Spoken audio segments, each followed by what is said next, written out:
Nagluto nga pala ako ng creamy carbonara nung karawan nga ng pamangkin ko, kaya samahan niyo ako. Tara, let's go!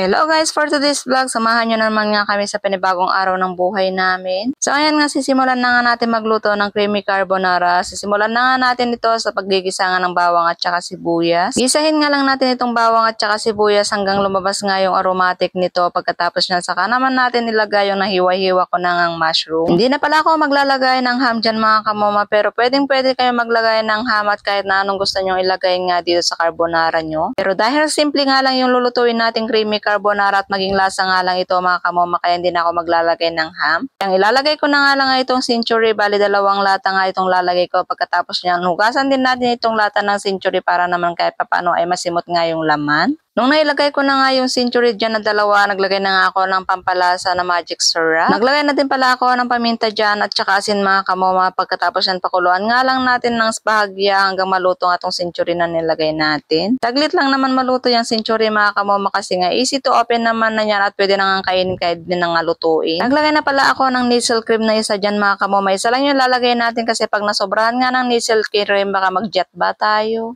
Isa lang talaga yung lalagay natin mga kamama kasi maglalagay pa naman tayo ng Alaska Evap dito, kaya kailangan talaga na isa lang talaga yung nalagay natin nasal cream. Mahirap din kasi pag masosobrahan nga natin ng nasal cream kasi ito ngayon nagpapasama sa tiyan natin. So ayan nga, naglagay na nga pala ako ng asin dyan kasi kulang nga sa lasa, tapos naglagay na din pala ako ng isang Knorr pork cube. Pagkatapos nga ninalo-halo ko lang, saka naman ako naglagay nga ng cream mushroom. Optional nga naman ang paglagay ng cream mushroom mga kamama, pero masarap talaga siya pag ito nga yung ilalagay natin at ito natin yung pampalapot natin dito sa niluluto natin. Nagtaka nga ako sa lasa ng cream mushroom nung nailagay ko nga dito sa may creamy carbonara natin mga kamoma, kasi nga di masarap nga yung lasa ng cream mushroom, pero nung nilagay nga natin dito sa carbonara ay sobrang sarap. Nailagay ko na din pala yung Alaska Evap dyan mga kamoma, tapos haluhaluin nga lang natin dito kasi nga papalapot na ito dahil nga sa nilagay nating cream mushroom. Ito nga yung cream mushroom soup mga kamoma, nilalagyan nga lang natin ng itlog tapos nilalagyan din ng malunggay. Nung natikpan ko nga ito ay sobrang hindi ko talaga nagustuhan yung lasa, pero nung nailagay ko nga dito sa creamy carbonara ay sobrang sarap. Nag-grated din na pala ako ng cheese dyan mga kamoma, at ito pa nga yung nangyari dahil sa ginawa ko.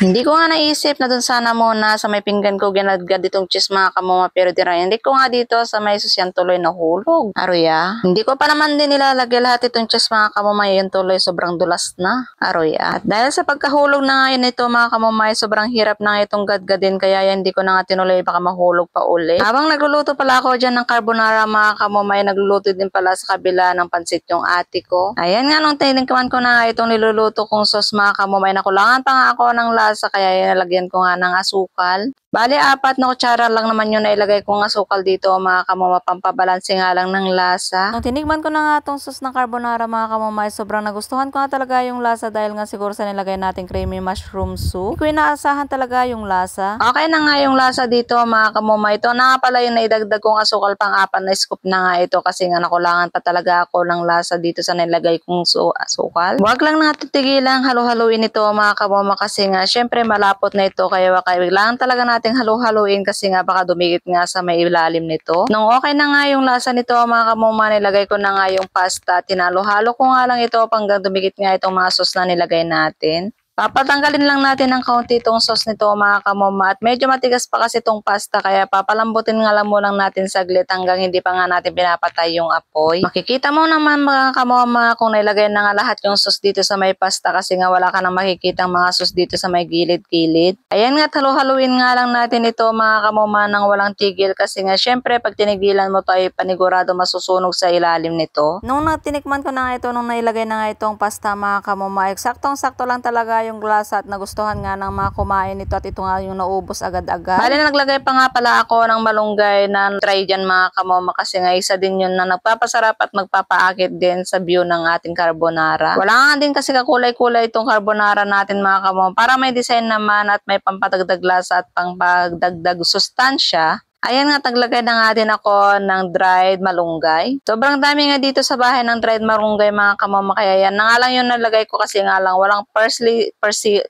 leaves ba yun ang tawag? Basta yun na yun. Yung Italian leaves nga sana yung lalagay namin, kaso nga lang medyo mint nga yung amoy nito kasi hindi ko na nga lang nilagay. Pero anong mas prefer nyo ilagay mga kamama, yung Italian leaf or itong malunggay leaf? Yun lang muna for today's video. Salamat!